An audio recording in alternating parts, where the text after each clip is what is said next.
అందరికీ నమస్కారం. మా ఛానల్కి స్వాగతం. కార్తీక పురాణం 12వ అధ్యాయము 12వ రోజు. ద్వాదశి ప్రశంస. మహారాజా, కార్తీక మాసమున కార్తీక సోమవారమున కార్తీక ద్వాదశి వ్రతమును గురించి సాలగ్రామపు మహిమలను గురించి వివరించెదను వినుమని వశిష్ఠ మహాముని ఈ విధముగా తెలియజేసిరి.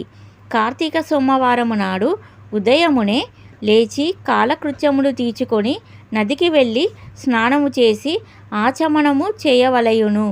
తరువాత శక్తి కొలది బ్రాహ్మణునకు దానమిచ్చి ఆ రోజంతయు ఉపవాసముండి సాయంకాలము శివాలయమునకు గాని విష్ణాలయమునకు గాని వెళ్ళి దేవుని పూజించి నక్షత్ర దర్శనము చేసుకొని పిమ్మట భుజింపవలయును. ఈ విధముగా చేసిన వారికి సకల సంపదలు కలుగుటయేగాక మోక్షము కూడా పొందుదురు. కార్తీక మాసములో శని త్రయోదశి వచ్చిన ఎడల నా వ్రతమాచరించినచో 100 రెట్లు ఫలితము కలుగును. కార్తీక శుద్ధ ఏకాదశి రోజున పూర్ణోపవాసముండి ఆ రాత్రి విష్ణాలయమునకు వెళ్ళి శ్రీహరిని మనసారా ధ్యానించి శ్రీహరి సన్నిధిని పురాణ కాలక్షేపము చేసి మరునాడు బ్రాహ్మణ సమారాధన చేసిన 1,000,000 యజ్ఞముల ఫలితము కలుగును. ఈ విధముగా చేసిన వారలకు సూర్యగ్రహణ సమయమున గంగా నదిలో స్నానము చేసి 1,000,000 బ్రాహ్మణులకు భోజన దానము చేసిన నెంత పుణ్యము కలుగునో దానికంటే నదికముగా ఫలము కలుగును. కార్తీక శుద్ధ ద్వాదశి నాడు శ్రీమన్నారాయణుడు శేషపానుపు నుండి లేచును గనుక కార్తీక శుద్ధ ద్వాదశి వ్రతము విష్ణువునకు ఇష్టము. ఆ రోజున శ్రీమంతులెవరైనా ఆవు కొమ్ములకు బంగారు తొడుగులు తగిలించి ఆవు కాళ్లకు వెండి డెక్కలు తగిలించి దూడతో సహా బ్రాహ్మణునకు దానమిచ్చిన ఎడల ఆ యావు శరీరమందు ఎన్ని రోమములు కలవో అన్ని సంవత్సరములు ఇంద్రలోకములో స్వర్గసుఖము లందుదురు. కార్తీక మాసమందు వస్త్రదానము చేసినను గొప్ప ఫలము కలుగును. మరియు కార్తీక శుద్ధ పాడ్యమి రోజున కార్తీక పౌర్ణమి రోజున కంచు పాత్రలో ఆవు నెయ్యి పోసి దీపముంచిన వారు పూర్వజన్మమందు చేసిన సకల పాపములు హరించును. ద్వాదశి నాడు యజ్ఞోపవీతములు దక్షిణతో బ్రాహ్మణునకు దానమిచ్చిన వారు ఇహపర సుఖమును పొందగలరు. ద్వాదశి రోజున బంగారు తులసి చెట్టును గాని సాలగ్రామమును గాని ఒక బ్రాహ్మణునకు దానమిచ్చిన ఎడల 4 సముద్రాల మధ్యనున్న భూమిని దానము చేసినంత ఫలము కలుగును.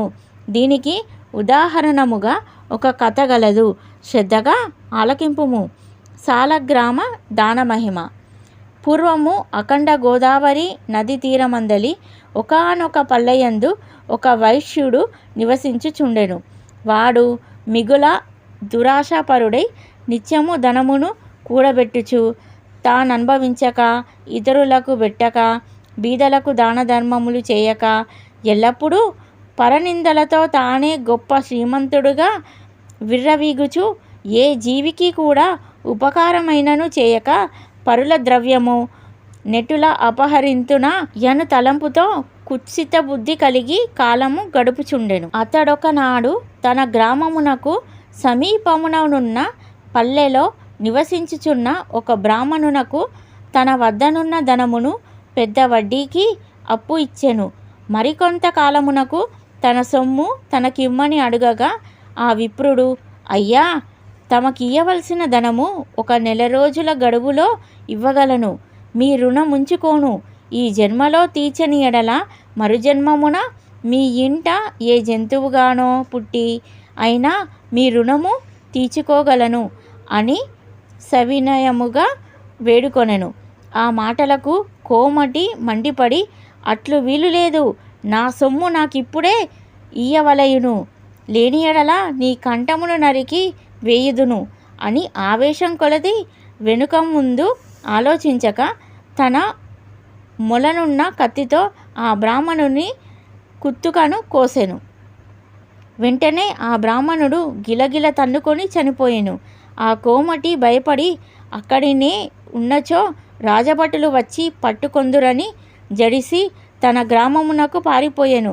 బ్రాహ్మణ హత్య మహాపాపం కనుక అప్పటి నుండి ఆ వైశ్యునకు బ్రహ్మహత్య పాప మావహించి కుష్ఠవ్యాధి కలిగి నానా బాధలు పడుచు మరి కొన్నాళ్లకు మరణించెను. వెంటనే యమదూతలు వచ్చి అతనిని తీసుకొని పోయి రౌరవాది నరక కూపముల బడద్రోసిరి. ఆ వైశ్యునకు ఒక కుమారుడు కలడు. అతని పేరు ధర్మవీరుడు. ఆ పేరునకు తగినట్లుగానే తండ్రి సంపాదించిన ధనమును దాన ధర్మాలు చేయుచు పుణ్యకార్యము లాచరించుచు నీడ కొరకై చెట్లు నాటించుచు నూతులు చెరువులు త్రవ్వించుచు సకల జనులను సంతోషపెట్టుచు మంచి కీర్తిని సంపాదించెను. ఇటులుండగా కొంతకాలమునకు త్రిలోక సంచారియగు నారదుల వారు యమలోకము దర్శించి భూలోకమునకు వచ్చి త్రోవలో ధర్మవీరుని ఇంటికి వేంచేసిరి. ధర్మవీరుడు నారదుల వారికి సాష్టాంగ దండ ప్రణామములాచరించి విష్ణుదేవునిగా భావించి ఆర్ఘ్యపాద్యాది విధుల చేత సత్కరించి చేతులు జోడించి, మహానుభావా, నా పుణ్యం కొలది నేడు తమ దర్శనం లభించింది. నేను ధన్యుడను. నా జన్మ తరించింది. నా ఇల్లు పావనమైంది. శక్తి కొలది నే జేయు సత్కారములను స్వీకరించి తమరు వచ్చిన కార్యమును విశదీకరింపుడు అని సవినయుడై వేడుకొనెను. అంత నారదుడు చిరునవ్వు నవ్వి, ఓ ధర్మవీరా, నేను నొకొక హితవు చెప్పదలచి వచ్చి తిని. శ్రీ మహావిష్ణువునకు కార్తీక మాసంలో శుద్ధ ద్వాదశి మహాప్రీతికరమైన దినము. ఆ రోజున స్నాన దాన జపాదులు ఏవి చేసినను అత్యంత ఫలం కలుగును. 4 జాతులలో నే జాతి వారైనను స్త్రీ అయినా పురుషుడు అయినా జారుడైనా చోరుడైనా పతివ్రత అయినా వ్యభిచారినైనా కార్తీక శుద్ధ ద్వాదశి రోజున సూర్యుడు తులారాశి యందు ఉండగా నిష్టగా ఉపవాసముండి సాలగ్రామ దానములు చేసిన ఎడల వెనుకటి జన్మలందు ఈ జన్మలందు చేసిన పాపములు పోవును. నీ తండ్రి యమలోకంలో మహానరక మనుభవించుచున్నాడు. అతనిని ఉద్ధరించుటకై నీవు సాలగ్రామ దానము చేయక తప్పదు. అట్లు చేసి నీ తండ్రి రుణం తీర్చుకొనుము అని చెప్పెను. అంతటా ధర్మవీరుడు, నారద మునివర్య, నేను గోదానము భూదానము హిరణ్యదానము మొదలకు మహాదానములు చేసి ఉంటిని. అటువంటి దానములు చేయగా నా తండ్రికి మోక్షము కలుగ నప్పుడి సాలగ్రామమనే రాతిని దానము చేసినంత మాత్రమున ఆయన ఎట్లు ఉద్ధరింపబడునా అని సంశయము కలుగుచున్నది.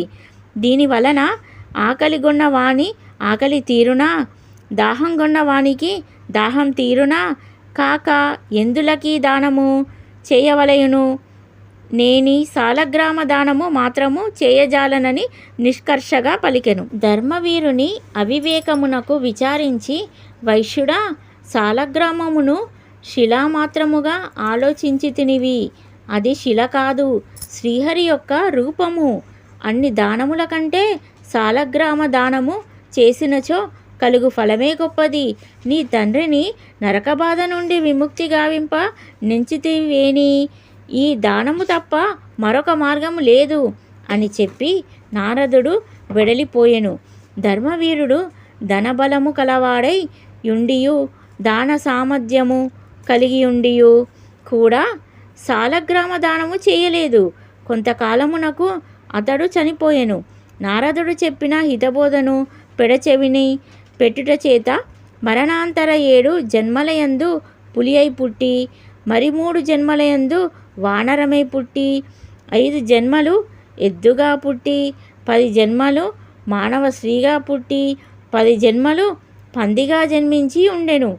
అట్లు జరిగిన తరువాత 11వ జన్మలో ఒక పేద బ్రాహ్మణుని ఇంట స్త్రీగా పుట్టగా ఆమెకు యవ్వన కాలము రాగా ఆ పేద బ్రాహ్మణుడు ఒక విద్వాంసునకు ఇచ్చి పెళ్లి చేసెను. పెళ్లి అయిన కొంతకాలమునకు ఆమె భర్త చనిపోయెను. చిన్నతనమందే ఆమెకు అష్ట కష్టాలు సంభవించి నందులకు తల్లిదండ్రులు బంధుమిత్రులు చాలా దుఃఖించిరి.